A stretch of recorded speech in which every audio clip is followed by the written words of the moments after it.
আজ আমি বানাবো আটা দিয়ে পাস্তা। এটা ভীষণ হেলদি, সকালবেলা কিংবা ছুটির দিনে কিংবা বাচ্চাদেরকে স্কুলে এটা কিন্তু বানিয়ে দিতে পারেন।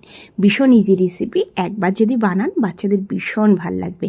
আমরা ময়দা দিয়ে পাস্তা খাই, কিনে খাই, কিন্তু এইভাবে আপনারা বানিয়ে দিন, বাচ্চাদের ভীষণ ভাল লাগবে। নমস্কার বন্ধুরা, বেঙ্গলি নাগরাতে আপনাদের সবাইকে স্বাগত। তা চলি শুরু করা যাক কীভাবে আমি আজকে আটা দিয়ে পাস্তা বানিয়েছি।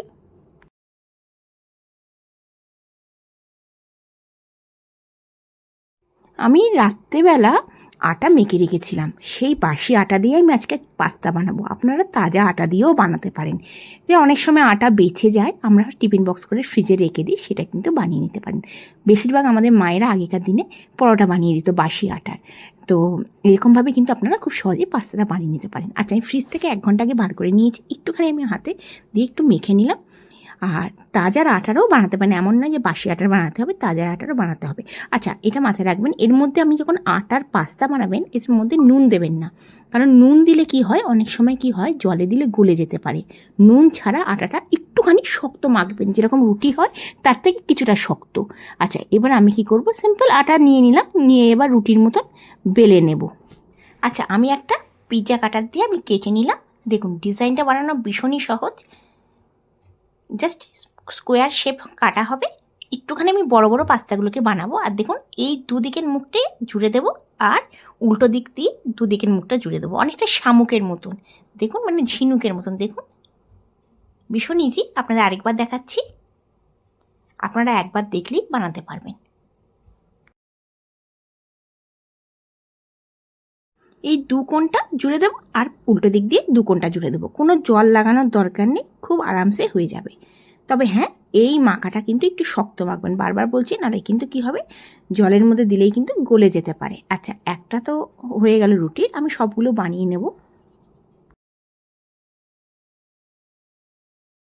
দেখুন, মোটামুটি আমি 4টে রুটি বানিয়ে নিয়েছি। এদিকে আমি গ্যাসের মধ্যে কড়াই বসিয়ে দিয়েছি, বসিয়ে দিয়ে দেখুন জলটা ফুটে ওঠার পর আমরা দেবো। আছে এর মধ্যে আগে আমি 1/2 চামচ নুন দেবো, আর 1 চামচ রিফাইন অয়েল দেবো। সর্ষের তেল নয়, রিফাইন অয়েল দেবো। 1/2 চামচ নুন আর 1 চামচ রিফাইন অয়েল। জলটা ফুটে উঠলে এবার আমি এই পাস্তাগুলোকে দিয়ে দেবো। দেখুন, জলটা ফুটে ওঠার পরে কিন্তু আমি পাস্তাগুলো দেবো। বেশিক্ষণ না, হাই ফ্লেমে 2 থেকে 3 মিনিট ফুটিয়ে দেবো। তারপর আমি গ্যাসের ফ্লেমটা বন্ধ করে দেবো। 2 থেকে 3 মিনিটের বেশি কিন্তু ফোটানোর একদমই দরকার নেই। সকালবেলা বাচ্চাদেরকে কিন্তু এইভাবে আপনি টিফিনে বানিয়ে দিতে পারেন।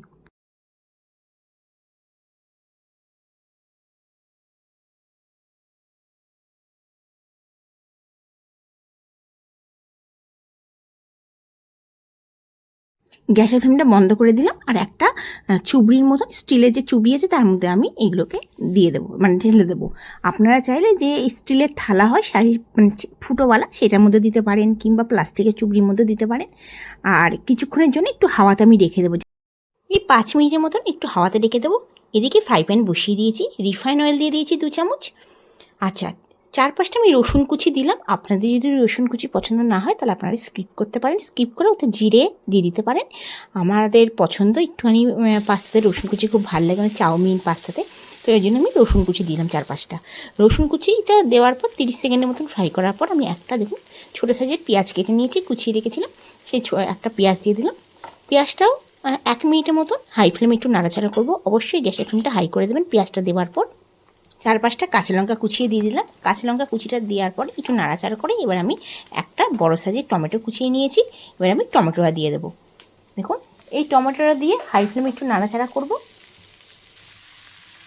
এরপরে এই টমেটোর মধ্যে 1/2 চামচ আমি নুন দিয়ে দেবো, যাতে টমেটোটা তাড়াতাড়ি সেদ্ধ হয়ে যায়।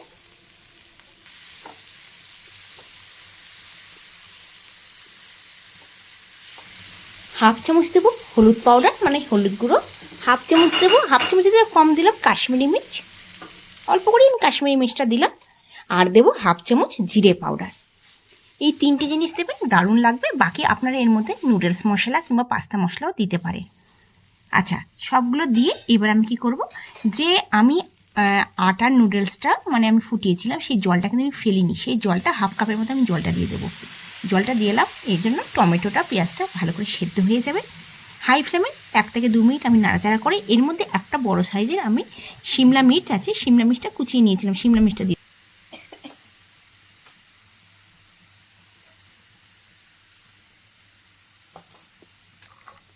আর দিয়ে দিলাম একটা গাজর কুচিয়ে নিয়েছিলাম, গাজর দিয়ে দিলাম। বাকি আপনি এর মধ্যে বিনস দিতে পারেন, একটুখানি সোয়াবিন দিতে পারেন, যেরকম যে সবজি দিতে পারেন। আমি শিমলা মির্চ আর গাজরটা দিয়ে দিলাম। আচ্ছা, হাই ফ্লেমে কিন্তু আমি নাড়াচাড়া করে নেব, 2 মিনিট আমি হাই ফ্লেমে নাড়াচাড়া করে নেব। এইভাবে বানিয়ে দেখবেন, বাচ্চাদের ভীষণ ভালো লাগবে, সাথে সাথে বড়োদেরও ভীষণ ভালো লাগবে। হাই ফ্লেমে 2 মিনিটের পর নাড়াচাড়া করার পর আমি কি করব, ওই আটার যে জলটা আছে সেটা আমি হাফ কাপ দিয়ে দেবো, যাতে শিমলা মির্চ আর গাজরটা ভালো করে সেদ্ধ হয়ে যায়। হাই ফ্লেমে রেখে দিয়েছি। এবার গ্যাসের ফ্লেমটা 2 থেকে 3 মিনিটের জন্য লো করে দেবো আর ঢাকনা দিয়ে দেবো আমি, যাতে 3 মিনিটের মধ্যে 2 থেকে 3 মিনিটের মধ্যে একটু সেদ্ধ হয়ে যায় গাজরটা আর শিমলা মির্চটা।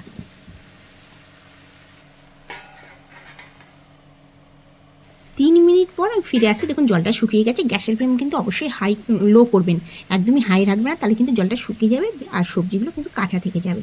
আচ্ছা, 3 মিনিট পর দেখুন, এবার আমি কি করব, পাস্তাগুলো দিয়ে দেবো, আটার পাস্তাগুলো দিয়ে দেবো। আটার পাস্তা দেওয়ার পর নাড়াচাড়া করে নেব।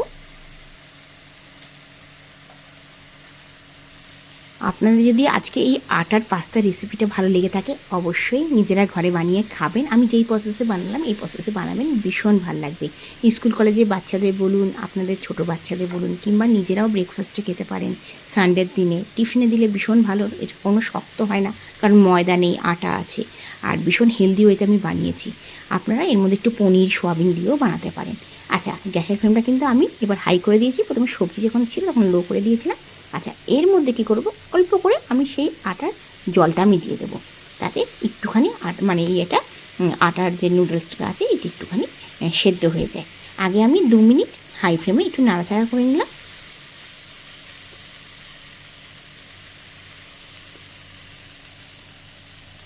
এবার আমি আটার মধ্যে সেদ্ধ জলটা দিয়ে দেবো, যে আটা যে ফুটিয়েছিলাম সেই আটার জলটা। আপনারা কিন্তু একদমই ফেলবেন না জলটা, আমি কড়াইয়ের মধ্যে রেখে দিয়েছি জলটা। আর এই জলটা দিয়ে দেবেন, কিচ্ছু নেই। এবার গ্যাসের ফ্লেমটা হাই রাখবো, হাই রেখে আমি কিন্তু এটা জাস্ট 2 থেকে 3 মিনিট নাড়াচাড়া করে নেবো। আমাদের একদম আটার পাস্তা তৈরি হয়ে গেলো। দেখুন এই আটার জলটা আমি টোটাল মোটামুটি হাফ করে 1.5 কাপ টোটাল জল দিলাম। এখানে আটাতে হাফ কাপ দিয়েছি না, আগে শিমলা মির্চে দিয়েছিলাম, শিমলা মির্চে হাফ কাপ, আর দিয়েছিলাম যখন পেঁয়াজ কুচি দিয়েছিলাম, টমেটো দিয়েছিলাম, সেখানে হাফ কাপ দিয়েছিলাম। ব্যাস, আমাদের দেখুন জলটা দেওয়ার পর জলটা টেনে নিল, আমাদের খুব ঝটপট তৈরি হয়ে গেল আটার পাস্তা, যেটা যে কোনো দিনে যে কোনো সময় আপনারা বানিয়ে নিতে পারেন। খেতে কিন্তু দারুণ লাগে, আগে বানিয়ে দেখতে পারেন। বাচ্চারা তো একবার খেলে এই স্বাদ কখনোই ভুলবে না, সপ্তাহে 2-3 বার তো খেতেই চাইবে। আচ্ছা দেখুন, আমি গ্যাসের ফ্লেমটা হাই করে দিয়ে আমি কী করলাম, 2 চামচের মতো সস দিয়ে দিলাম, টমেটো সস দিয়ে দিলাম। টমেটোর সসটা দেওয়ার পর আমি জাস্ট 30 সেকেন্ডের মতন গ্যাসের ফ্লেমটা হাই করে আমি গ্যাসের ফ্লেমটা এবার বন্ধ করে দিচ্ছি। আমাদের খুব ঝটপট তৈরি হয়ে গেল আটার নুডলস। যে কোনো দিন যে কোনো সময় আপনারা বানিয়ে খাবেন, কমেন্টসে জানাবেন ভালো লেগেছে কিনা। আশা করি আজকে এই আটার নুডলস হেলদি ওয়েতে আমি বানিয়েছি, আপনাদের ভীষণ ভালো লাগবে, সাথে সাথে বাচ্চাদেরও ভালো লাগবে। বাচ্চারা আজকাল চাউমিন, ম্যাগি তো ভীষণ পছন্দ করে, কিন্তু আপনারা যদি ঘরের তৈরি আটা দিয়ে বানিয়ে দিতে পারে, তাহলে বাচ্চারা কিন্তু আর বায়না করবে না যে বাইরে থেকে কিনে আনো। কারণ আমি এইভাবেই বানিয়ে বাচ্চাদেরকে দিই সপ্তাহে 2-3 বার। আমাদের কিন্তু ময়দার, যাই বলুন, ম্যাগি বলুন, চাউমিন বলুন, আমাদের খুব কম আমরা ঘরেতে বানাই। আমরা দেখুন কতটা সুন্দর হয়ে গেছে, দেখে আপনারা বুঝতে পারছেন যে কতটা ভালো হয়েছে। মানে একবার এই প্রসেসে বানিয়ে খাবেন, তো নিজেরা কমেন্টসে আমাকে জানাবেন ভালো লেগেছে কিনা। আশা করি আজকের রেসিপিটা আপনাদের ভালো লেগেছে। ভালো যদি লাগে অবশ্যই আমার চ্যানেলটিকে লাইক করবেন, বন্ধুবান্ধবের কাছে শেয়ার করবেন। যদি আমার চ্যানেলকে এখনও পর্যন্ত সাবস্ক্রাইব না করে থাকেন, সাবস্ক্রাইব করার অনুরোধ রইল। আপনারা ভালো থাকবেন, সুস্থ থাকবেন, এই কামনা করে আজকের ভিডিওটা শেষ করছি। আবার আসবেন নতুন দিনে নতুন ভিডিও নিয়ে। ধন্যবাদ।